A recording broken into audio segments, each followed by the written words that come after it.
application review, business review, investment, lifestyle, social politic.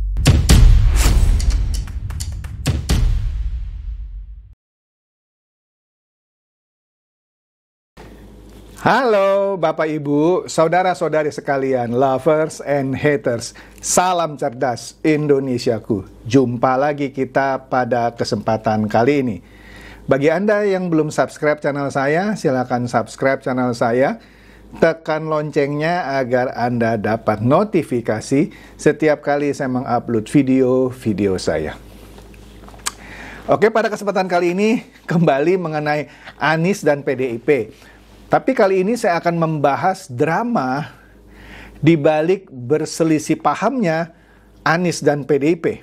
Ya, ternyata Anies dan PDIP itu tanda kutip ya, berselisih paham. Berselisih pandangan, berselisih pendapat. Tapi yang digoreng keluar seakan-akan ada yang menjegal Anies. Nah, kita akan bongkar ini ya. Refresh lagi ya. Ini untuk Anda yang baru pertama kali nonton konten saya. Sudah pernah saya bahas di konten-konten saya sebelumnya. Sejak awal PDIP khususnya Hasto misalnya sering berbicara bahwa ada yang mau menjegal Anies.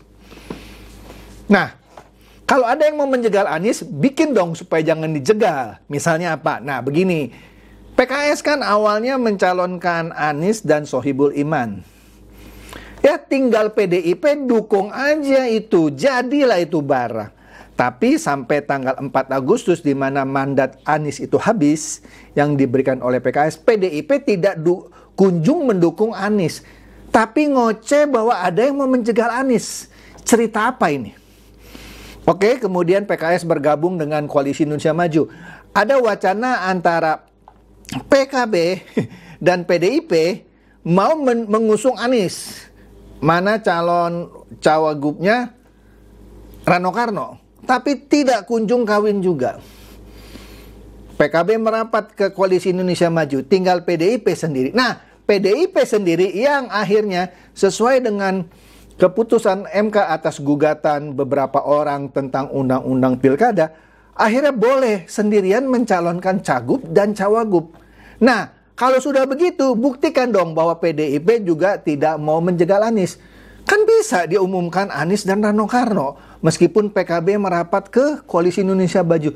Ternyata Pramono Anung dan Rano Karno. Jadi yang menjegal Anies siapa? Menurut saya, sudahlah PDIP. Atau dengan kata lain kita bilang PDIP ikut-ikutan gitu ya, menjegal Anies. Walaupun dia yang paling kenceng ngomongnya waktu awal. Oke, kita kembali. Di sini ada yang menarik nih ya. Ini di Kompas ya. Kompas TV ada tayangan prank di Pilkada 2024. Jadi seakan-akan Anies itu di-prank gitu sama PDIP ya. Iyalah, terakhir di Pilkada Jabar pun tidak kunjung diumumkan. Ada juga lah versi Anies ya. Nah, kita lihat nih, apa yang saya maksud drama di balik berselisih pahamnya Anies dan PDIP. PDIP kan bilang, Anies tidak jadi dicagupkan di Pilkada Jakarta karena ada yang berusaha menjegal Anies. Loh, bagaimana ya? PDIP sudah punya hak untuk sendirian mencalonkan Anies. Dijegalnya Anies bagaimana untuk kasus ini? Sudah pernah saya bahas di konten-konten saya sebelumnya, silakan lihat konten-konten saya sebelumnya. Ya. Pada tanggal 27 ya, kalau saya tidak salah, Megawati cuma mengumumkan berapa itu? 6 pasang nama cagup dan cawagup. Anies tidak kunjung diumumkan. Kemudian pada tanggal 28, PDIP malah menyuruh Pramono Anung dan Rano Karno mencalonkan diri ke KPUD Jakarta. Anies kemana? Kemudian dikatakan lagi dikasih kesempatan untuk di Jawa Barat. Ya. Tapi Ono apa itu ya? Ono Surono ya. Ketua DPD PDIP Jawa Barat yang mau dipasangkan dengan Anies katanya. Jadi Anies Ono gitu ya. Gak jadi. Nah, kalaupun nggak jadi, Ono pun tidak jadi dicalonkan. Tapi Ono dengan gagah perkasanya bilang, ini ada cawe-cawe Mulyono and the gang. Nah, ini saya mau kasih tahu yang merah ini ada topi itu ya, atasnya M itu bukan Mulyono ya. Ini Mario ya, Mario. L-nya itu Luigi. Oke. Kemudian pihak istana membantah, enggak, kami enggak cawe-cawe. Bagaimana sih kalau PDIP tidak mencagupkan Anies di Jawa Barat, ya bukan cawe-cawe istana, kira-kira begitu dari pihak istana. Ya, nah kita lihat nih ya di Detik News ya. Di sini juru bicara Anies yaitu Ges Khalifa menyebut Anies sempat akan dideklarasikan PDIP untuk Pilgub DKI. Ya, nah kemudian kalau kita lihat di Detik News ini juga beritanya adalah katanya memang Anies pertama kali mau diusung sebagai cagup di Pilkada Jakarta, tapi nggak jadi. Kemudian mau diusung untuk Pilgub Jawa Barat, tapi Anies menolak maju. Catat ya, ini Anies menolak maju. Di konten saya sebelumnya juga sudah saya bahas. Jadi Anies yang menolak maju karena Anies merasa itu bukan aspirasi dari masyarakat Jawa Barat. Dia cuma diusung aja gitu. Jadi Anies menolak. Tapi Ono Surono, Ketua DPD PDIP Jawa Barat bilang, ada cawe-cawe Mulyono and the gang. Kan lucu ya. Inilah yang saya bilang berselisih paham, berselisih pendapat. Anies bilang dia yang menolak karena nggak ada aspirasi dari masyarakat Jawa Barat. Tapi DPD PDI Perjuangan Ono Surono bilang ini ada cawe-cawe Mulyono. Nah, nanti kita akan lihat juga bahasan dari ya bocor alus Tempo ya, yang memperjelas cawe-cawe itu bagaimana. Kan sebelumnya saya bahas, nggak mungkin seorang Megawati diancam sama pihak istana untuk tidak mencalonkan Anies untuk Pilgub Jabar. Nggak mungkin. Sudah saya bahas ya. Kemudian, apakah Anies diancam? Ntar kamu saya bunuh ya kalau kamu maju di Pilgub Jabar. Atau nanti kasus-kasus kamu saya ungkap ya. Enggak juga tuh. Enggak juga. Anies sendiri bilang dia yang menolak maju. Baca beritanya gitu ya. Nah, awalnya kan ditawari untuk Pilgub Jakarta berpasangan dengan Rano Karno. Diundang pada 24 Agustus ke DPD PDIP. Pada hari Minggu 25 Agustus katanya dua elit PDIP mendatangi Anies di markas Anies. Jadi ada dua ya elit PDIP ya untuk menandatangani berkas. Jadi sudah ada berkas yang ditandatangani. Itu kata Ges katanya ya.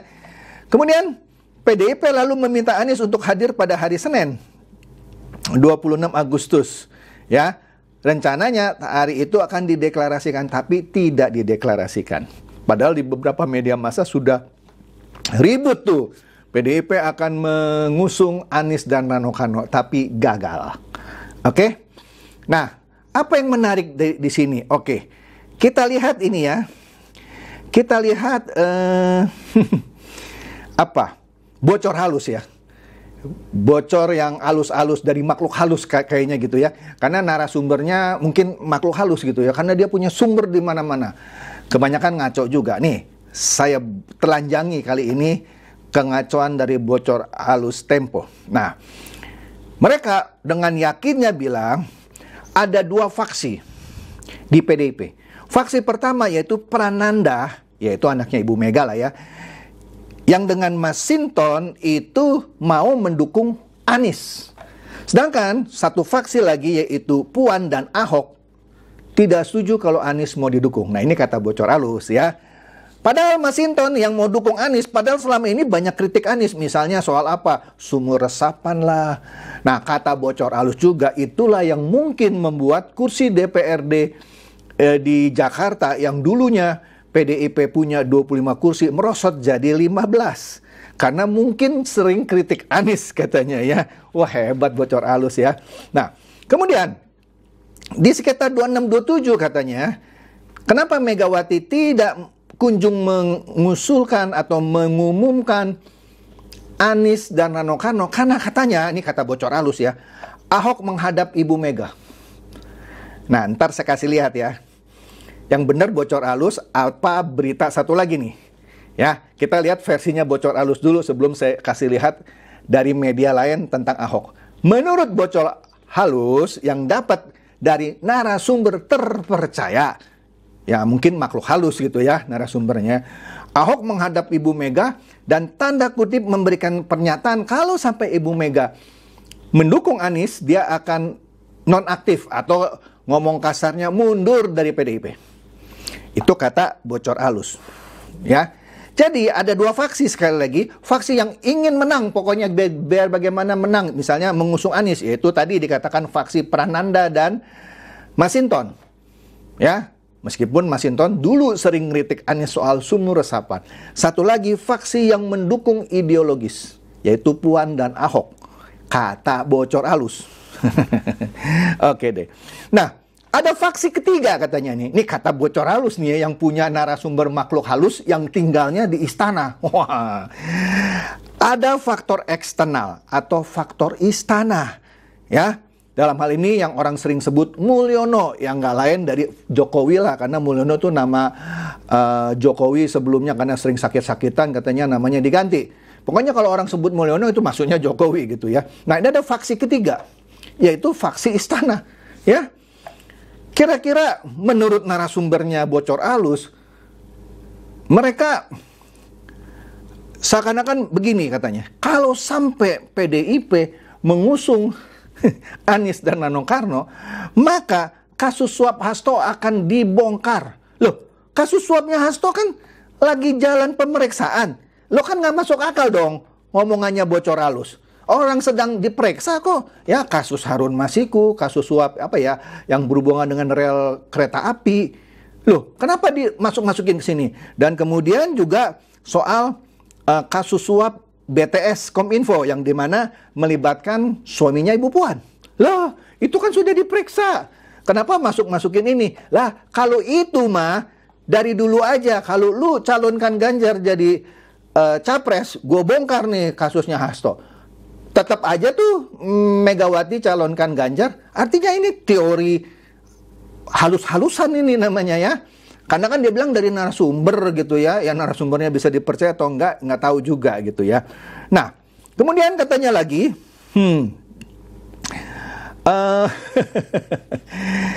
kemudian katanya Prabowo kan nggak suka sama Anies karena dikasih nilai 11 dari 100 katanya ya. Oleh karena itu ada komunikasi katanya antara Prabowo dengan Oli Dodo Kambe yang bendahara umum PDIP. Tapi apa hubungannya gitu? Memang gara-gara ngomong Prabowo dengan Oli Dodo Kambe, kalaupun benar gitu ya.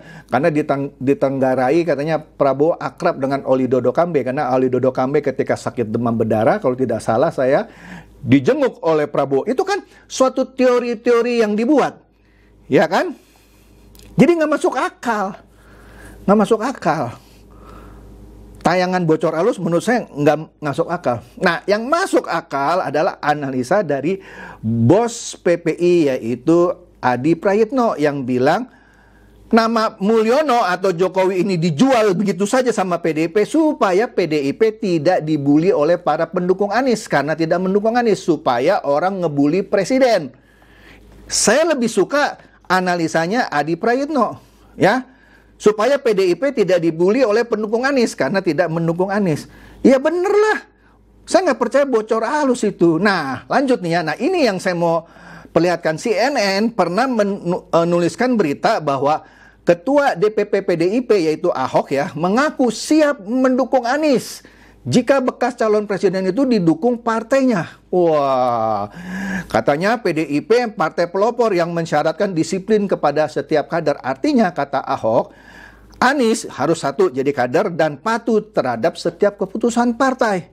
Nah, Ahok di sini mendukung. Jadi syaratnya sebagai kader ya, itu disiplin berorganisasi, apapun keputusan dari partai, semua kader harus taat. Kalau tidak ya keluar.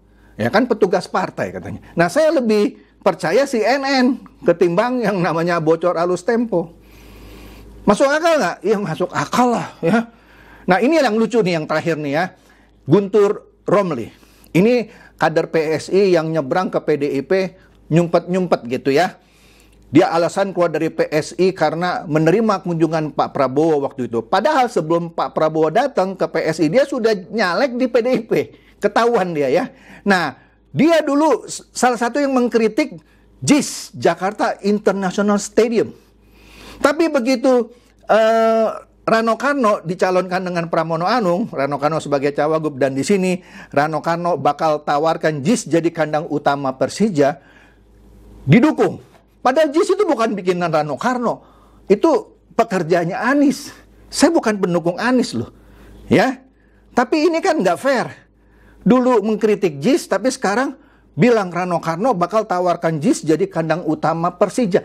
Otomatis JIS itu sekarang juga kandang utama Persija. Persija punya stadium di mana lagi? Lebak Bulus sudah dibongkar, ya kan? Iya, di JIS lah. Ini norak banget lah gitu ya. Itu saja deh dari saya ya, mengenai drama berselisih pahamnya PDIP dan Anies soal tidak jadinya Anies diusung menjadi cagup Jakarta maupun Jawa Barat. Semoga ini mencerdaskan dan mencerahkan Anda semua. Silakan share video saya ini kepada teman-teman, sahabat, atau kerabat supaya mereka tambah cerdas dan tercerahkan. Seperti biasa, terima kasih.